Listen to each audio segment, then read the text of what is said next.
Hello there. It's Mike. And Katie. And it's episode 169. The one with the Batman. This week on Cup of Rad.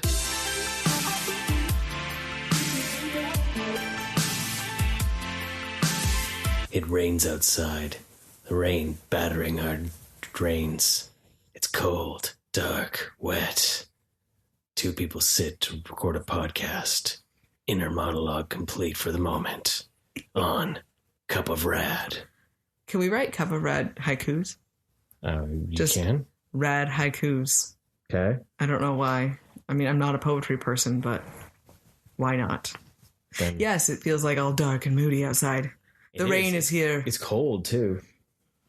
It's hit with vengeance. Yeah. So, Wet and drizzly and gross. Perfect time for the Batman. That wasn't even planned, by the way. Right? So, what came out recently? Well, it's actually a couple weeks now, but What can we talk about now with spoilers? yeah, we're going to spoil this The Batman. We're going to do, yeah. The Batman movie came out. The long-awaited Matt Reeves, Robert Pattinson Batman movie. 5 years in the making. Really? Wow. Thank you, crazy. COVID, for creating delays upon delays. Yeah.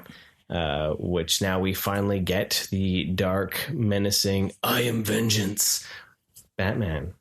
Sorry, I'm going to take a side note real quick.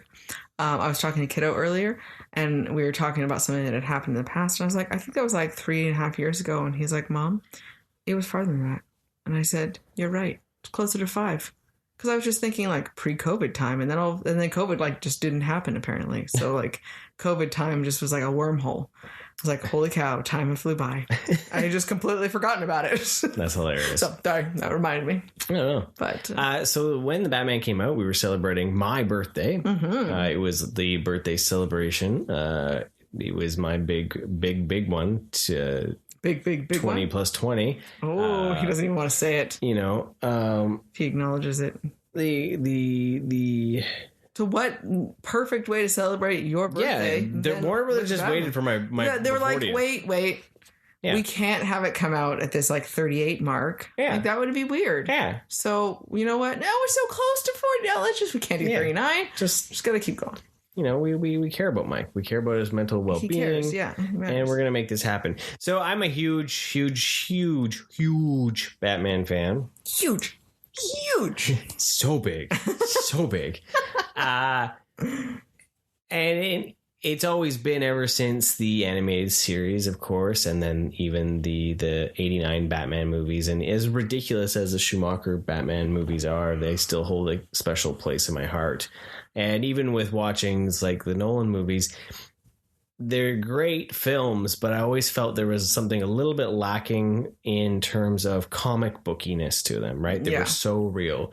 So when Affleck hit, he felt so comic, right? That it was just like, holy crap. Well, I like the action that he had. Exactly. Right? So when it was revealed that Affleck wouldn't be returning to play, Batman in his own movie and all that, right? It was a bit sad to see. And then it was like, well, we're going to go back and start all over again, right? Oh, good. We get another Batman origin movie. Fantastic. So it was, it's that big, what are we going to see, right? Yeah. Well, it's tired of seeing the same thing, right? Right. How many times can you watch the Waynes die? Yeah. Right. Over and over and over again. So we get Matt Reeves' take on the Batman and Robert Pattinson of Harry Potter fame gets to... We're just going to use Harry Potter, huh? He was my favorite movie there, so, everyone gives him flack for being in Twilight, but you know what? You're an actor. You're taking a job. Like, Yeah. you know what? It's money. It's not So- the actor's fault that Twilight exists. But even if you're a fan of it, it's that idea of like, I know, but I'm saying no one should give them flack for it Yeah, all, right? right. Like, what kind of flack is it? He was part of an incredibly successful franchise movie. that Good has a on you. legacy. Like a fantastic. I've never seen it, nor do I care to. It wasn't speaking to me for Yeah. my age, but I completely understand that it meant a lot to a lot of people. So So, and I think at the end, and he's a good actor. at the end of the day, I think every Batman has been scrutinized for being cast as Batman. Yeah. Like when no one trusts it. When Keaton was cast, it was like, well, how can a comedian play Batman? Yeah. Right? Like, and then he played Batman, and everyone was like, well, he's the definitive Batman. And then, a few years later, it was like, yeah, exactly. Well, he's right? It's whatever is at the time. And we all right? know that Kevin Conroy is, so, I don't even know why they're even talking about it. Because at the time, right? Like, as we watch the Batman cartoon, though, the one from 2004, I think Rino Romero, he did a great job. He does a great job as a young Bruce Wayne, right? Even when you look at Brave and the Bold, Dietrich Bader, right? Or however you say the name. Sure. The dude that was on Drew Carey plays a great Batman. Like, I think, for the most part, it all depends on where you are in life when you see it. Yeah. Right. And how you can connect and to the it. rest of the movie too, and how it was written. Yeah. So I really like Ben Affleck, right?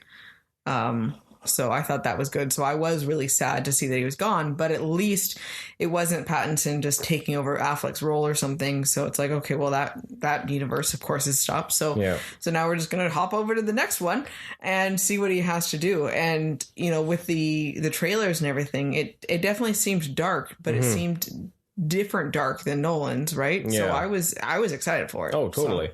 I was all in. So watching the movie, for the non-spoiler reaction, so then you listen to us for 5 minutes and then you can turn us off if you haven't gone and seen it. Yeah. It was friggin' amazing. Yes. It was the most things I had wanted to see in a Batman movie in a long time. Well, I kept looking over and he just looked like a little kid, super excited, like, my hero's on screen. Like, he plays a detective. He's scary.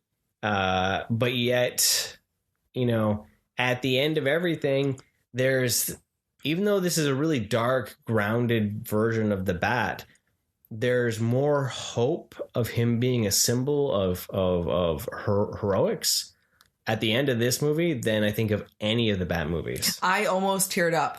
I never would have ever considered that I would have almost cried at a Batman movie. But that hope, it was such a positive thing to feel emotion for.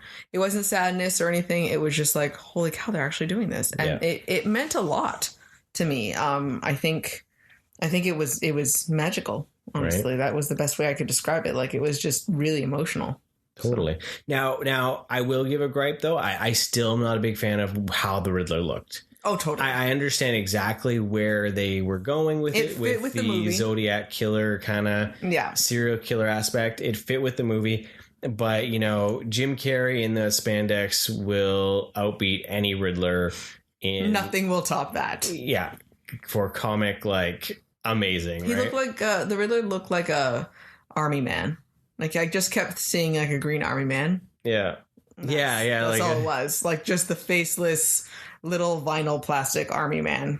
Like, that's all I saw. Not the Riddler. I would never, right. Other than, obviously the riddles for things, right? But it's like, where is it painted in question marks? Come on. Right. So is there you see the Batman suit looked pretty much like a bat suit. Mm-hmm. Catwoman pretty much looked like Catwoman. Oh my gosh. I loved her. And Penguin, even though he was bigger and taller, not the stereotypical small one, he looks similar to what you would have seen in Earth 1 and even the Emperor Penguin line. Well, when he smiled and his face would sometimes change and he would look like he had a pointed face with a scar on him. Yeah. And I was like, well, that was a really cool, subtle way of doing it. Mm-hmm. That, because he was creepy and kind of scary, right? So, right. Yeah. Emperor Penguin. There we go. Yeah.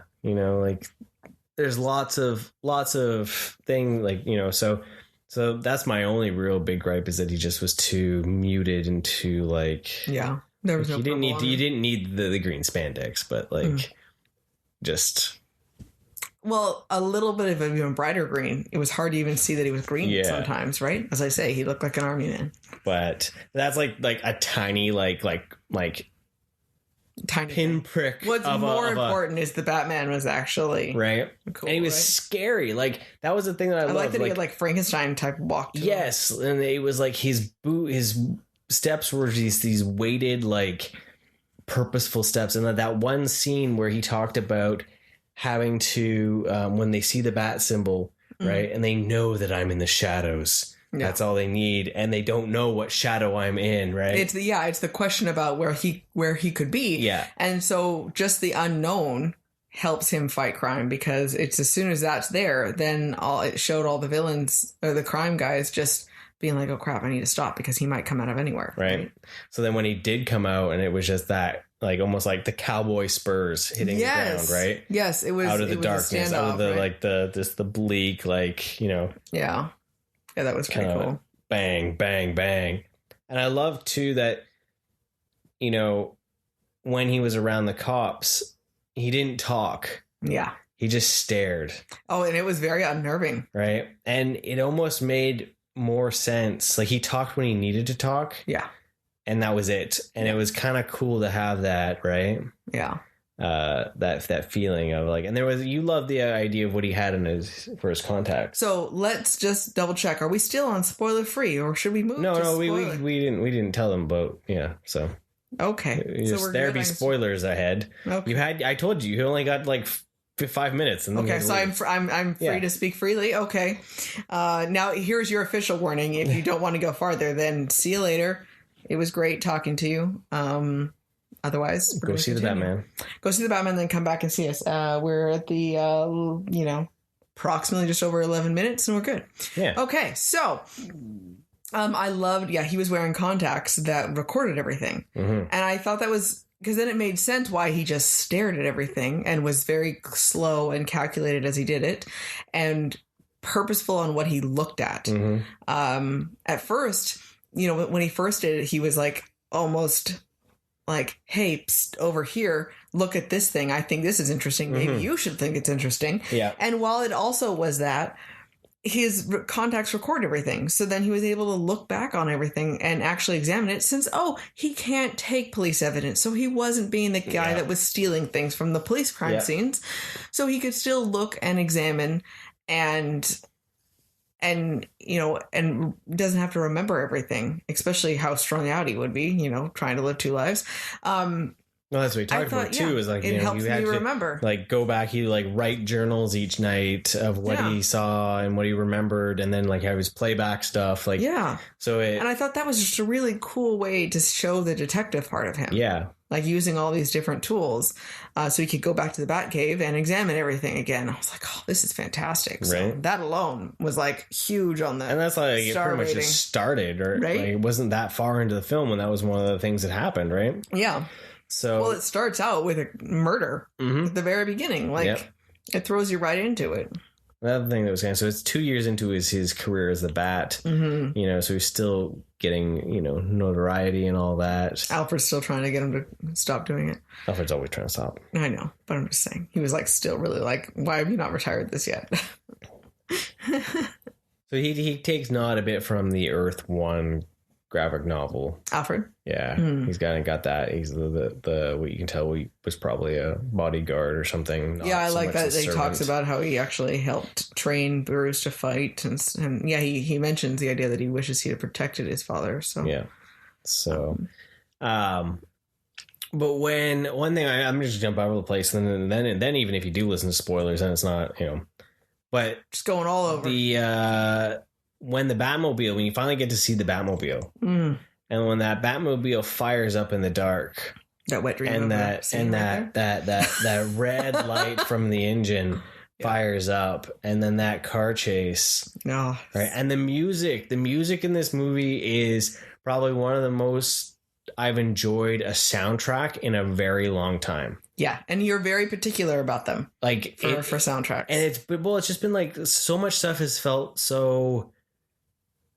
generic, and even though this just kind of replays the theme over and over again in different types of music, it just really you felt its presence. I was gonna say, I remember the music actually being there and actually bringing the ambiance to it, right whether it was it was kind of haunting or whether it was full of action or whatnot. Right. Like it was there. It was just interesting to see that they use the same theme in different types of like different instruments. Yeah. And yet they were able to create It's more like a Star Wars type vibe. Yeah. To it, right? Where, you know, and it just was like just there. So then that chase and all that was just, you know, fantastic. I know I was talking to Theo in Insane Dragon Ball, and he was the same way, where it's just like that Batmobile was a beast, right? Yeah. So that was something where I've always liked the animated Batman Batmobile, because I liked the idea that it was a small kind of car that zipped around, right? And there was that same kind of one in some of the comics as well in the 80s and late 70s, right? And it wasn't until really the 90s when we had Burton's, and then everyone adapted like the big nose, like the big kind of thing, right? I've never been a fan of the tank, right? Because it just didn't necessarily make sense. And one thing that is really cool about this Batmobile, and I think this is something that stands out of every Batmobile that we have seen, there are no guns on this Batmobile. Yeah. Right? Which is really awesome. Right? There are no guns. There are no weapons on this Batmobile. It's just a car. It's just a beast of a car. And this car was sexy. Oh, it was good. It like, I want one. And like, it's not like the Burton Batmobile where like you want one just because it's cool and big and like this you could actually have as a car almost. Yeah. Right? So right, like, and instantly when we got out of that theater, we had to go over to get kiddo some homework supplies, and we went past the toy section and they had the Lego Technic Batmobile, and I wanted it. Yeah. Like, and even though I've got the Lego Technic Batmobile, like I want other versions of it. Like, you know, I would get the Hot Wheels or the Jada Toys one, or I'd get like the like Hot Toys is bringing out one. Like I want it. Like it's yeah, that's really hard not to want right there. It's so friggin' sexy. Yeah, like I would love to have. And that because that car chase was so cool as well. I love how freaked out Penguin looked. Like he wasn't. He had the kind of the mad crazy villain thing where it's I'm freaked out, and then he does something stupid and he thinks he's got away with it, and he's all like, ha ha ha, holy shit. Yeah. You know, and I got you crazy son of a bitch. And then it's just what a good scene with him knocking him over and then having the camera upside down and walking from Penguin's perspective, and that walk in the fire. It was so awesome. So awesome. Right? Like explosions behind you always makes it cool. Right? That's why Power Rangers do it. Right? Slow walk from fire or explosions. You're instantly cooler. Right? So kids, if you want to be cooler, blow something up and walk slowly away from it. Don't try it at home unless you've got adult supervision. Unless your dad's there going, yes, this is amazing. A couple of bad moments. Right there. Lessons learned. Yeah. Disclaimer. But you know, like I was worried that for myself that I would be frustrated with the all black bat suit because I'm not a big fan of that. I like the contrast and all that. But I really liked the suit because it really looked cool. Yeah. Even though it wasn't a clear bat symbol on him. Yeah. Right. And guess what? It's not the guns that killed his parents, like everyone thought. The guns. Oh, well, for the longest time, people thought it was like the hilt of the gun was his. But apparently it's a knife. Right? Gotcha. So it's a bat like knife. Yeah, I thought that was. You know what's cool too is like it's like here's his utility knife. Yeah, always on my chest, yo. Yeah, like it was a great idea. The idea of he uses grappling hook quite a bit. Like for as much as this was a grounded bat. He had text tools. He had tools, and like he did move around quite a bit, right? So it was he beat the living crap out of people. He was super strong. I love that when he has to pretend like he punches Gordon to break out of the police station, and he was just like, okay, they said because I love Gordon. He did a great job. Jeffrey Wright did a great job as Gordon. I think their relationship was really fun to see. I love that he was working with the cops. So that was a really great thing to see their apprehension of him, but that he was still there. But then, you know, having to pretend to break out and he punches him and he's like, oh, dude, like you could have pulled your punch. I did. Yeah. I'm like, oh, that's amazing. Oh my there goodness. Was actually like some quippiness. There was some good lines throughout the movie too. It wasn't just all drama Yeah. or darkness. Like there was those some lines. one-liners that were put in there, and it was like that dry like humor that blink and you miss it almost, right? But there was actually I found myself laughing at a couple things, and it wasn't like that's ridiculous. It was like he just did that, right? Or he said that, right? Like can we talk about how amazing Catwoman was? Of course. She was amazing. Oh my god. Zoe Kravitz is like probably the best version. Catwoman thus far, because it reminded me so much of the comics. I mean, not just her style of actually how she physically looked, but how she acted. She moved like, her fight scenes were beautiful, right? She was fluid, she was acrobatic, she was strong, she was confident, she was sexy. Like the way she walked, she had that perfect mix of confidence, but not the so confident that I just hate men and I wish you should all die. Like there's a difference there, right? And I was so happy to see it, because I really do love Catwoman, and I love it. It's that blend. I'm glad that because she was actually up for the role in Rises, I'm glad that she was turned down for that so she could be in this. Yes, because it's a better version of Catwoman. Yes, right? Very much so. And I like that her hair was short and she was all like damaged, but also not like say like Pfeiffer is so damaged and totally strung out. And I really, really enjoyed it. And their chemistry on screen together was great, you know, and I love that she did find out who he was, but that it was okay. It just, well, we didn't need the big reveal. No, it just happened, you know, and it was just so good. I can't say enough. That's something too, though. He kept his cowl on the entire movie. Yes, that except too. for when he was like when he was actually Bruce Batcave, or in the Batcave, when he was like when he was like working on his stuff in his Batcave, right? Like, yeah, right.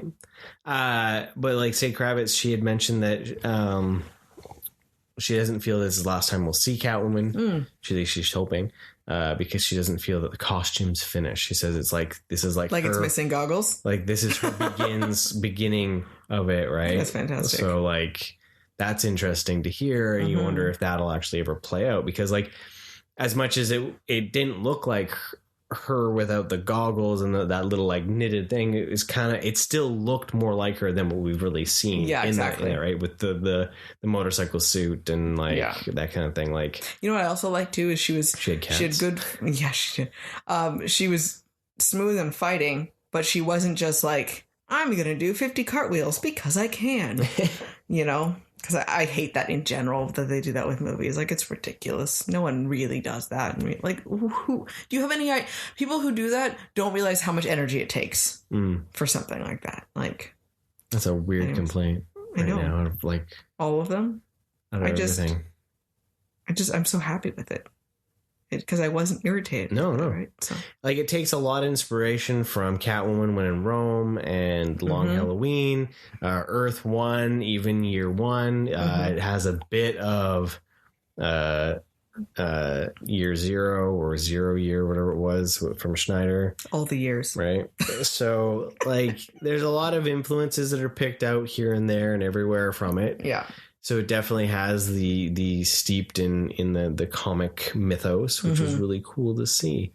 At the very end, like I do like too when Catwoman she's gonna kill Falcone, and you know, Batman's like, you know, well you can't kill these guys, like, because if you cross that line, you're gonna be just as bad as they are, right? And I love that even though this Batman had brutality and he beat guys down, he never crossed that line. Yeah.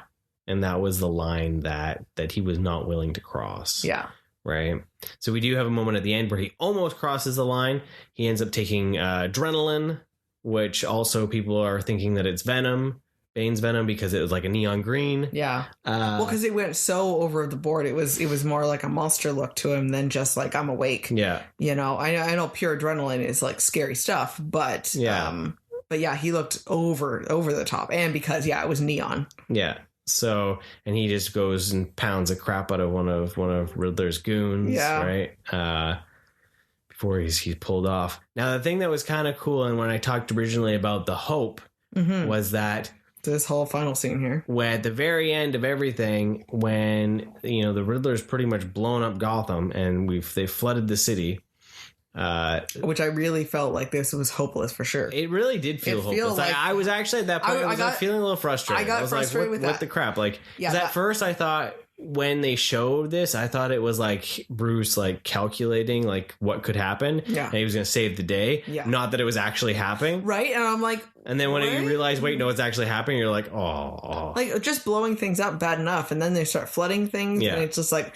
That got very extreme and definitely frustrating. Yeah, but I guess it's the idea of like if you did that in, say, New Orleans, you blew up the levees, right? Yeah. You'd flood the city. Yeah. Right? So, it's fixable, but it's just a lot of damage, right? Yeah. So, the like sports center is where everyone's at, and it's all like collapsing and all that. And well, the mayor, they just had an election, and this new mayor was actually going to was elected. So yeah, so he goes down there, and this is what I said, the hope. Like he goes down, and even after he's pretty much been blasted to crap with shotguns and had to spike his with adrenaline or venom or whatever he was using, he gets electrocuted and falls into the water. He still gets up, lights a flare, and pulls rubble off people and rescues them.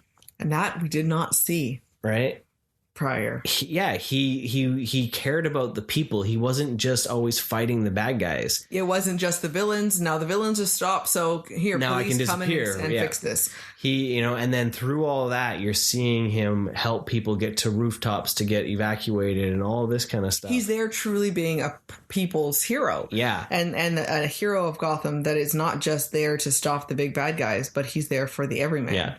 And that's what there's inner monologue that happens that talks about even though we're broken and all that, because like the whole movie is all like I'm vengeance, right? And then his story takes that path where it gets him to the point where he is able to say like we may be broken, we may have problems and scars and all that, but we can, instead of wallowing in the past and being, we can be better. Yeah. Right. So you're seeing like in that one set, you see his development as a character. I think to push him forward. I think he saw that because when all the bad, the villain, Riddler goons were there, they asked who they were. Yeah. And they said, I'm vengeance. And I think for him, he realized, well, I can't be like them. I'm not like them. I don't want to be like them. And vengeance is a path that's only going to lead you to pain and hurting people. And it's perfect for the idea of, well, maybe vengeance gets you on this path, but finding that hope and the willingness to move forward and change is what's going to, bring you back out of the darkness. Exactly. And yeah, I thought it was just so moving to see all of that. Right. And that idea, then that's probably what's going to bring. So I would assume with the sequel, we'll get a higher Bruce to Bat ratio. Yeah. Right. Because Bruce has got to move out. He's got to step out, right? He's got to come out of the shadows, and that's how he can help, right? Yeah. The Bat can do the things in the darkness, but the Wayne can do it in the light. Right? Yeah. And that's one of his superpowers, is being able to actually influence the world in both aspects, right? It's not just I can only do good as one. He can actually do good as both, because I think he also, he's found so much more of a relatively tarnished of his father's name that he actually did have dealings with the mob. Not in an intention of being criminal, but just desperation and trying to repaint that name and make up for some of those guilt that he might have from that, right? Exactly. So, is there any other things that you liked about the film? One of the things I really liked was that we didn't have to rewatch the Waynes being murdered and having that same scene again. And it's to that point, and I know that we're Batman fans and we've watched all of this, but there are other ways to discuss it and learn about it without having to watch that scene again and again. Yeah. And I'm really tired of watching the shot and the slow motion, the pearl falling, and it just has lost its meaning, I think, a little bit more. Because it's been done so much. It's been done repetitively. So I think there's better ways that, and they show his I think attachment. that's also why with the MCU Spider-Man they stayed away, because we've already had in such a short time. You've seen Uncle Ben die how many times? Yeah, right? And so I really enjoyed the fact that wasn't in this movie. You heard more about what this universe's version of the Waynes were like, which we never really had before. And that's the thing is, you know, it's different for him just being, because all we ever learned about was his like definitely emotional trauma from that day, legitimate, but you never heard about their real connection or about them as people or as parents.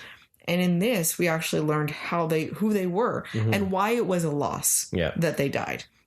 Why was it tragic other than it was done right in front of their son? Yeah. Like, it's terrible, but I don't want to say that it was just didn't have enough weight before, but it made you care more about it and really feel like, you know, they almost developed their characters a little bit more. Well, so I think it was better done. The idea too that they died so that this Renew project became a mafia haven. Yeah.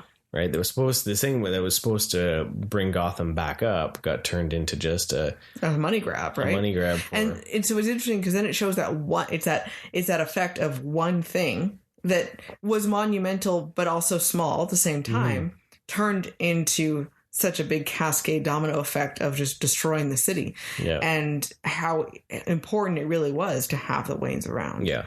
And I think it gives him something to strive for then, now that he's learned it wasn't just my life that was affected by them dying. Literally the whole city was. Yeah. So now you have this new goal almost of what, you know, maybe Batman has to help clean up the effects of his parents' death, but Bruce has to come out and clean up what his parents were trying to do and continue that legacy, right?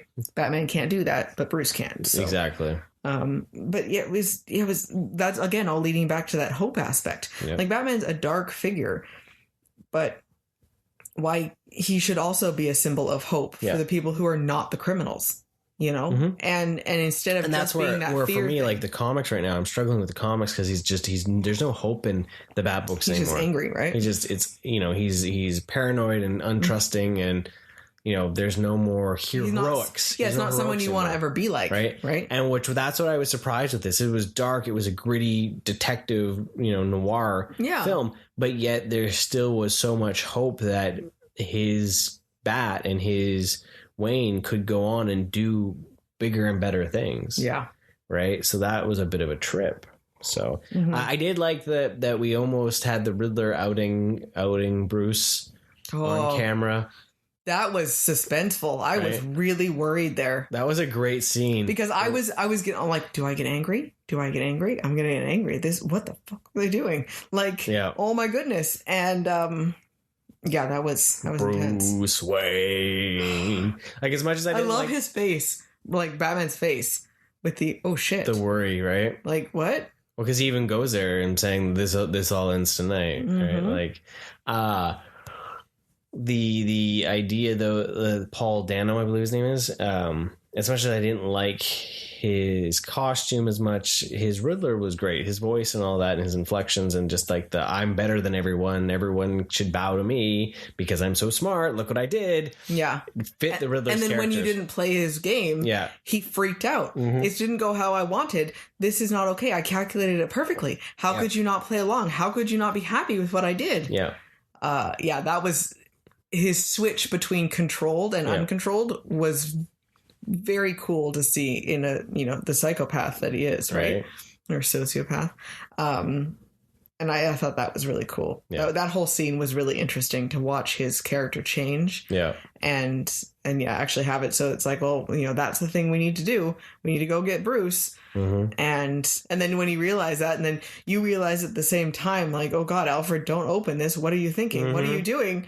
Oh, I was so worried that he was going to die. And because then I was the anger of like, they can't kill Alfred in the movie. What? And then my remembrance of the Long Halloween Story kicked in, and I was really hoping it was just going to be that. And thankfully it was.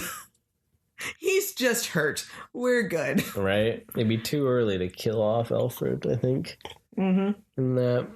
But I'm excited for if they do more or where they're going. I know there's 2 HBO series coming. Oh, sorry. Before the Alfred thing.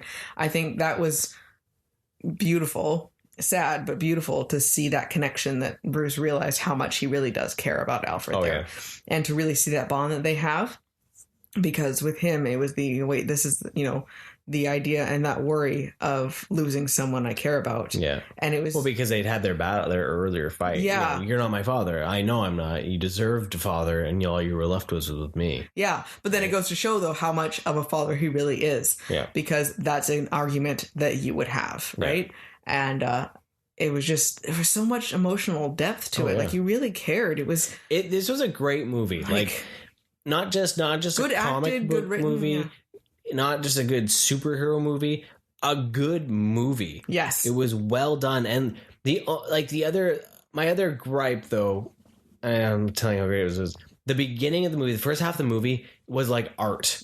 Some of the shots, some of the color, some of the cinematography, the way the camera moved was almost like pure art. And then it kind of lost that near the end, right? It didn't have some of the same artistic, freedoms and stuff. Yeah. But even though it was 2 hours and 47 minutes, it didn't feel that long to me. I was like, the beats, I think the pacing was just right. That was just exciting. Like, I am ready to watch it again. Like, I am ready to throw down. Oh, yeah. And watch it. There was, at one point, something happened. And I'm like, okay, well, not enough has happened. So I wonder what else they're going to say. But instead of okay, so where is this going? Like, what's happening? Yeah. I was like, oh, I'm so excited. There's more. There's probably a lot more. Yeah. And that's been a while since I felt like that. Right? Yeah. So. Yeah. You get a tease for the Joker at the end, in the cell, which was kind of cool. Yeah. Someone's trying to talk to Riddler, right? Yeah. And you're at the top and then you're at the bottom like a clown and laughing and all that. He apparently had other scenes, but they cut them from the movie. But so they said that he is to look up. So look up The Man Who Laughs. That is he actually had makeup on, even though in that scene you don't see his face. You see that silhouette and it kind of looks. Yeah, so have a bit of a feel. So they said they're going to go for the I can't remember whatever disease it is, but it's the permanent smile. There's a disease that stretches at your face like a permanent smile. Oh, okay. But yeah, the makeup is based off The Man Who Laughs. It's old 1932 movie. Oh, wow. Okay. That is actually where the Joker's design originally came from. Oh, wow. And that's even used in there's a Brucker Brewer story called The Man Who Laughs, which is a bit of an homage to that. Oh, okay. So Reeves has said though that he doesn't know if Joker will be in any of the sequels. This could just be a breadcrumb because he said he wanted Gotham to feel like a living, breathing entity where it wasn't always just one bad guy at the time, because Gotham never just has one bad guy at a time. And that's exactly what it should be. And that's how it felt. Yes. It felt like there was a lot going on. Yeah. So that's that idea that we might see a sequel with multiple villains that at some point intersect, but might not actually be part of that story. I know Reeves, to sign on, he wanted to sign a 3-picture deal. That's why it took so long to make as well, because they originally gave him 1 and he said, I'm not going to do it unless I can have 3. Oh, wow. So we know that there's going to be 3 then?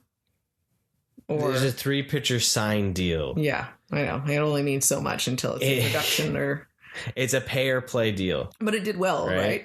The Batman, it did well. It for a pandemic movie still, it did better. So just the new norm. The right. But the numbers still are big for what it is. It was, I think it's at $400 and something million. Oh, okay. It's taken out Batman Begins' without inflation. Excellent.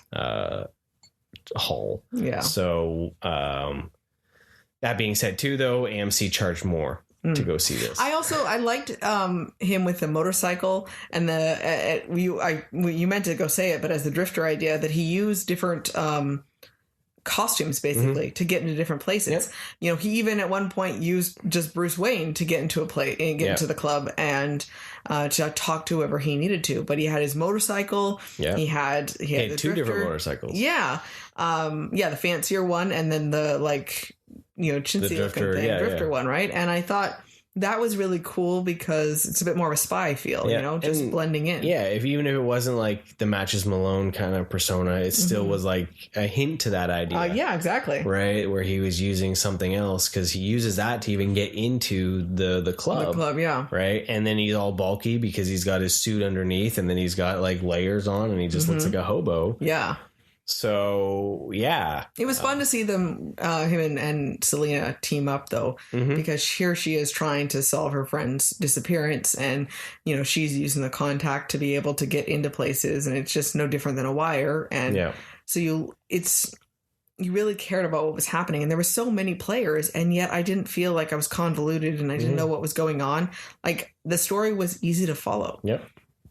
Oh, I want to see it again. And then the more I'm talking about, I'm like, so we're gonna go see this next week, right? Again, like, right? I just want to watch it again. Really want to.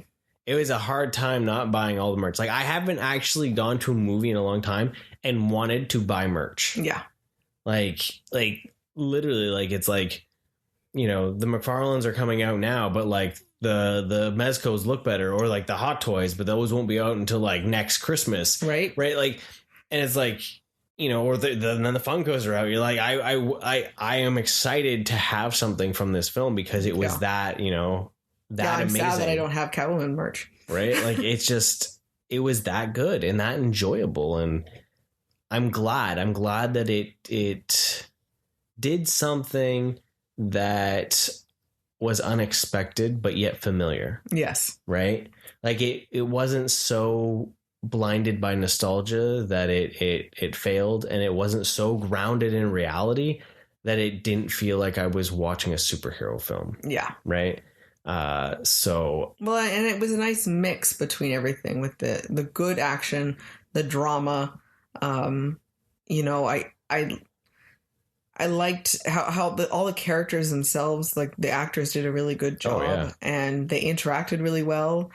And, you know, I liked to design his suit. You know, all this sort of stuff. Like, I love that his cowl, he was able to move no problem. I like that we didn't focus so much on watching him design everything. I like that he was already Batman. We didn't have to see him training montage and figuring out what he wanted to do and designing all of his suits and figuring out all this, because we've seen it before. Yeah.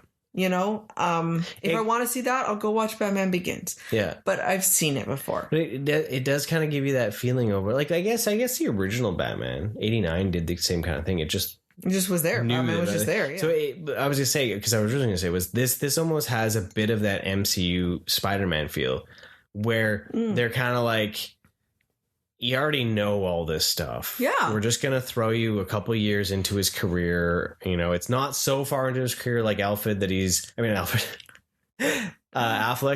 he's, you know, tired and broken and doesn't really want to do it anymore. It's new enough that he's still searching for justice, but like without having some of the failures. That was one thing, though. They did show that he hasn't really been up on the rooftops as much, because when he goes to escape from the police station, when he gets out there, I loved it. He had terror in his face when he stepped out. He was on the oh crap, what have I done? Yep. Before he throws on his flying squirrel suit. Apparently he probably hasn't tested that often. Yep. Because it showed then that when he hit the concrete, that he failed. Just like, you know, and that was kind of fun to see. I remember, like, I like that he's bulletproof, but I think he's almost too brazen for it then, because he just takes that full like shotgun blast to the chest and it knocks him out. Yeah. And, you know, realizing that he probably should try to, you know, maybe duck a little bit more. Like, you can't just always stand up against them. Yeah. Right? That scene though in Falcone's when he comes and he takes the power out and the elevator opens and they go in there and they takes the guy out that had the flashlight, and you just have the gun blast and him like going and taking guys out in the dark, and it was just the blast of seeing him. Like, that was a dope ass scene. Oh, like, yeah. That was cinema. Well, that's why I love that he was just punching people. Yeah. Like, I like that he wasn't just dependent on you actually had him fighting, you know, and that's one of the things we liked about Affleck, was actually showing the strategy and the plan and the action for things. And he did move a lot when he was in that final battle with the goons up on the rooftops. He actually kicked and slid and right. you know. I literally had a stupid grin on my face. Oh, I you think did. most of the movie. And it was adorable. Like, you know, that was just... Every time I looked over, he was just like, this is awesome. Right? And I was full on like, this is probably my favorite Batman film to date. Yeah. Right? It blows everything else out of the water. Yeah. You know, even my nostalgia can say that, guess what? No, this was a superior Bat film. Yeah. So one thing I was going to say was that with watching, say, like the Batman cartoon, seeing Kevin Michael Richardson's Joker and how just silly he can be, but how scary and violent he is at the same time. I want to see that. Yeah. Like, I'm realizing that, like, I don't want the I'm an agent of chaos Joker. I want the, like, the Mark Hamill, Kevin Michael Richardson, goofy, like... He's just like a kid who wants to play. Yeah, but yet he'll still shoot you in the face. Yeah. Right. And I think they need to figure out how to do that in a live action, because we've got the Ledger and we've got the Phoenix. Just, I am chaos. I am no fun. Yeah. I just, you know, want to destroy things. We need the actual clown. We need the clown. Yeah. We have even like Nicholson was the closest to the clown. Yeah. But not enough. He was still a mob boss. Like we're watching, you know, the one of the last animated Batman, the Batman we watched, and he actually had a goon that he had basically blackmailed from Arkham to help him out. And here he gives him this gun, and he thinks it's a defense thing. Yeah. And then it just shoots with the surprise banner on it. Yeah. And so he's just using people. Yeah. He's just that terrible that then it backfires on the guy, and he puts him into a cart, and it's good to go. Right. And it's like, and like just the one-liners too. Yeah. Like the he's just flying all over the place. And as I say, he's like a little kid. Yeah. So like kind of feral clown, basically, right? Like I would love to see the Kevin Michael Richardson. Yeah. You know, maybe not so like the Rastafarian, like, you know, come on, Rastafarian look with definitely. the dreadlocks and stuff, but like just that fast in his words. He needs to be charismatic and silly. Yes. You know, but just creepy as all could be, because as you say, he'll shoot you in the face. Yeah. I think that's something that we have yet to see in a Joker that's battles Batman more with his words. Yeah. Right? You maybe can't go toe to toe to him in a street fight. Yeah. But his words are enough throws him off guard. Throw Batman off his guard so that he can then win in a street fight. Yeah. By then pulling out the rubber chicken with a brick in it. Yeah. You know, like, I still think even in a dark, grounded world, that could work. Yeah. Because the Joker, at the end of the day, was created to lighten the pages of Batman's dark. Right? Which is scary to think about, that was the thing that was supposed to lighten it. Right. So it needs to be light enough. Yeah. You know, and I did really enjoy Ledger's Joker for the movie that it was in. Yeah.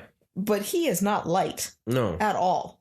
You know, he's muted. He's creepy. He's not likable. Yeah. You know, he's smart, he's intelligent, and I really do love that. Yeah. But he's not silly. Yeah, you need he's calculated. You have to have like the very charismatic Joker. Yes. Where you want to like him. Yeah. And then he says something so vile that you're like, that was cold. Yeah. Right? Like, yeah. You know, and I think that's what's, you know, because even Leto's Joker wasn't there. He was the mob boss, like the feral dog almost. Yeah. Right? Like, so I wonder if we'll ever get that, you know, where it's you know, so far I think Reeves shows a good understanding of the Batman. Yeah. And he showed a good understanding of Catwoman. He showed a good understanding of Penguin. Yep. Right? Because this was a really good Penguin. Yeah. Like, it took all those elements of the crime boss. Yeah. Right? And the fact that in this world, like in most of the comics, the Penguin is a side character. Yeah. He's not a main villain. Yeah. Right? Now, don't get me wrong. I would love to eventually see the Penguin possibly have a trick umbrella. I'm not saying he needs to fly him, but even just a knife in the umbrella. Yeah. I think would be a great way to. Right? Yeah. And he could easily do that. I could foresee this one actually having that. Right. Because, you know, it leaves it where there's a giant power vacuum and you're going to see the struggle. And you saw Penguin already. He threw Falcone under the bus and it was just like, what are you talking about? He took advantage. He saw his opportunity and he came out on top. Right. So you know automatically he's going to try to start his own thing.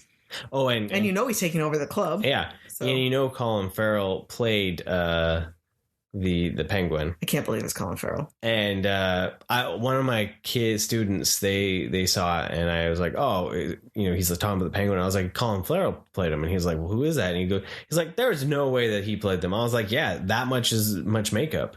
And there's lots of interviews where he talked about he walked down to a Starbucks and had to order a drink, right? Yeah. Like, I think I even mentioned on the podcast before. Like, yeah.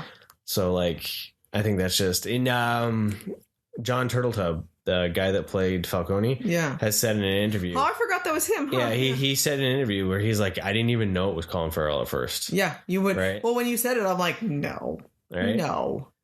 So I'm lucky, though. I'm glad, though, that instead of making him gain the weight, they actually just gave him a fat suit. Yeah, because that would have been really, like, almost abusive. Yeah, right? Right? Like, there's that's why we have these things. But that's what's great, too, is then they could form his face to how they wanted him to be, right? So and I he's one of the spin-off series. He's actually going to have I don't know if it's a mini series kind of thing, but it's going to be either prequel or like kind of fill in some gaps.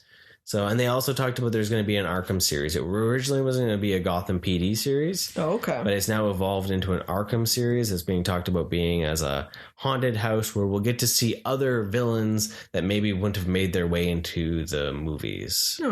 So, nice. So there's lots coming from this universe, especially now with HBO Max trying to do more with their platform. Yeah. I think they saw the success of Peacemaker and they're like, oh, shit, we need to do something. Yeah. Right? So. And that's cool, because if they can keep true to that same vibe where Peacemaker was very much a comic show. Yeah. And it wasn't shying away from being a comic show. Mm-hmm. That's the biggest thing, right? So much of that is just we're calling it these things and we're putting the license name on it, but it's really not living and breathing it, right? So I like Gordon. Like, he's just so calm and collective and very much still standing by Batman and very much in control of his emotions. And now we want to go see it again. Oh, I totally do. We need to. I've been listening to the soundtrack nonstop. Yeah. Honestly though, after watching it, because I with my long coat and all that, I found myself walking heavier for those 2 days, trying to be more intimidating. So That's just fantastic. Waiting for my moment, take someone down. But yeah, no, I highly recommend it, especially if you have enjoyed Batman in the past. It go in and realize that you're gonna get the world's greatest detective. That's the movie we're getting. We're not getting, just the tech. We're not just getting you're right, the zany. We saw Batman more than we possibly ever saw Bruce Wayne in that movie. Which is great because I didn't go to see a Bruce Wayne movie. Yeah, I went to see the Batman. I went to go see the Batman. Hey, you know what? And this is probably besides Keaton and all that, this is probably the least. He was still really fit. Don't get me wrong, but it was kind of cool to see him so almost gaunt, and he had a little bit of a pooch belly on him in his shirtless scene, right? Even though he still had abs, but he wasn't the stereotypical now superhero. Yeah, jacked. Where you got the V and the muscles on top of muscles that are also spewing biceps, right? But it's in reality, yes, he's still going to be strong, but he also is going to be not super healthy. He's malnourished. Yeah, you could lack see of it almost. Sleep and he was pale, and he was So I thought that was kind of never sees sun. That was kind of a cool thing to see. Even though he was still fit looking, he just still wasn't well, then it roided shows out. Right? As much as he is strong, a lot of the Batman is going to depend on, first off, his outfit as well. Yeah. But it's just sheer courage, the will to do it. Well, because of the fact that he said, too, I'm not afraid to die. Yes. Right. And that right there, if you're not afraid to die, you're going to put yourself in a lot more risk. Yes. Right? Yes. So he's not, it's more of, it's mental, it's courage, it's lack of fear, right? Yeah. I really like this movie. So there you go. Big, our cups are full. So full overflowing with radness. They're just bat juicing all over the place. And then you just guano all over the place. I don't know. That doesn't help anything. It could be good. Can we just use joy, not bat juice or bat guano? What's wrong? Nerdgasm. How about that?